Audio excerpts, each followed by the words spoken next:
गणेश चतुर्थी पर आस्था और उल्लास की धूम रही। घरों से लेकर मंदिरों तक विघ्नहरणकर्ता का जन्मोत्सव श्रद्धापूर्वक मनाया गया। मंदिरों और सार्वजनिक पंडालों में गणेशोत्सव पर मूर्ति स्थापना और पूजा अर्चना में भक्तों का तांता लगा रहा।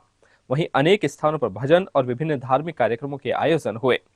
सीकर शहर में मुख्य आयोजन फतेहपुर गेट स्थित गणेश मंदिर में हुआ। सुबह से ही दर्शन करने के लिए भक्तों की कतारें लगी रही। जन्मोत्सव की आरती में बड़ी संख्या में श्रद्धालु शामिल हुए।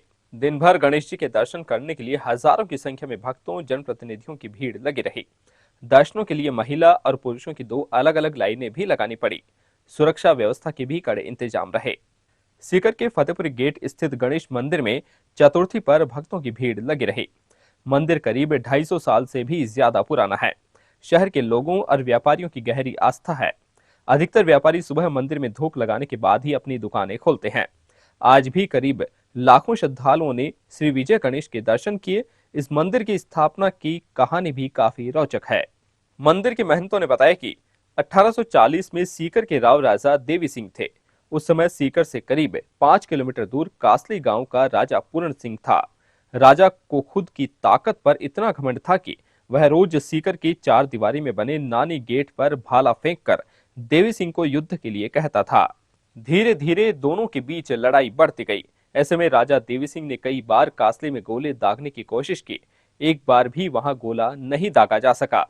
राजा देवी सिंह ने विद्वानों से पूछा तो उन्होंने कहा कि असल में भगवान गणेश की एक मूर्ति है जो कासली की सुरक्षा कर रही है। विद्वानों के कहने पर उन्होंने युद्ध के बीच भगवान गणेश से कामना की। उसके बाद उन्होंने युद्ध जीत लिया। युद्ध जीतने के बाद जब वह मूर्ति को सीकर की 4 दीवारी में लेकर के आ रहे थे, उसी दौरान राजा का रथ जिसमें मूर्ति रखी हुई थी वह फतेहपुर गेट पर ही रुक गया। इसके एक कदम भी आगे घोड़े नहीं बढ़ सके।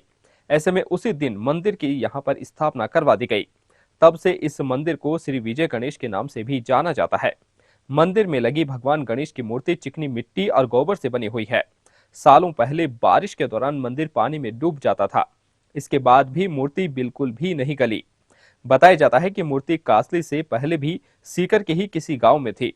हालांकि इस बारे में कोई पुराना इतिहास नहीं है। मंदिर एक छोटे से कमरे में बना हुआ है। सीकर के ज्यादातर व्यापारी आज भी सुबह दर्शन करने के बाद ही अपनी दुकानें खोलते हैं।